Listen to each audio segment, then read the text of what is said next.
สวัสดีทุกท่านนนมาแล้วพี่น้องเอ้ยหาคนบ้าไม่ได้ตรงนี้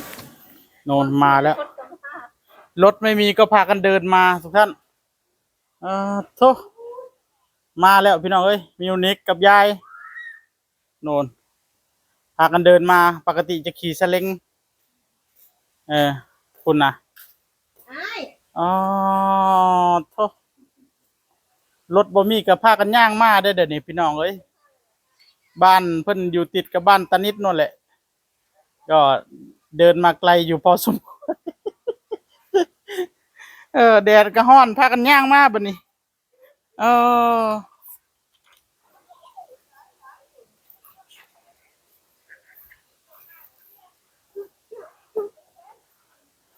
คุณนะ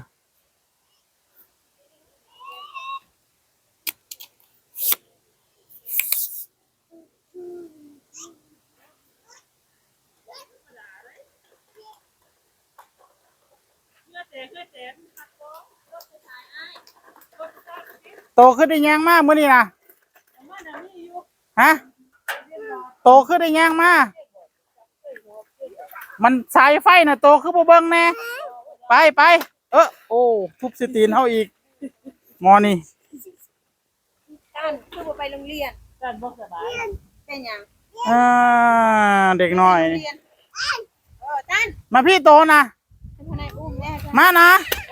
โอ้โหไว้อุ้มไว้มื้อนี้ไอ้แท้เดียวแม่งไปรายงานมันน่ะมาพี่โตนะมานะ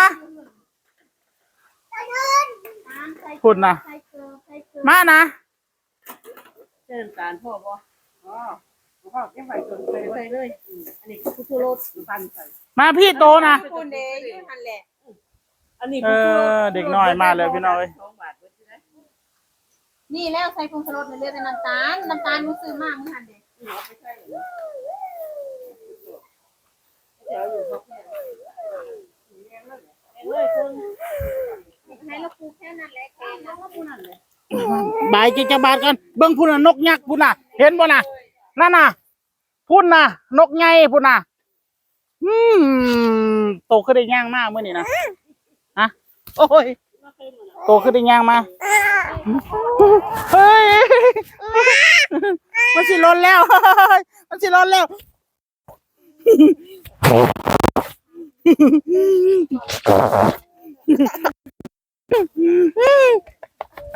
ไป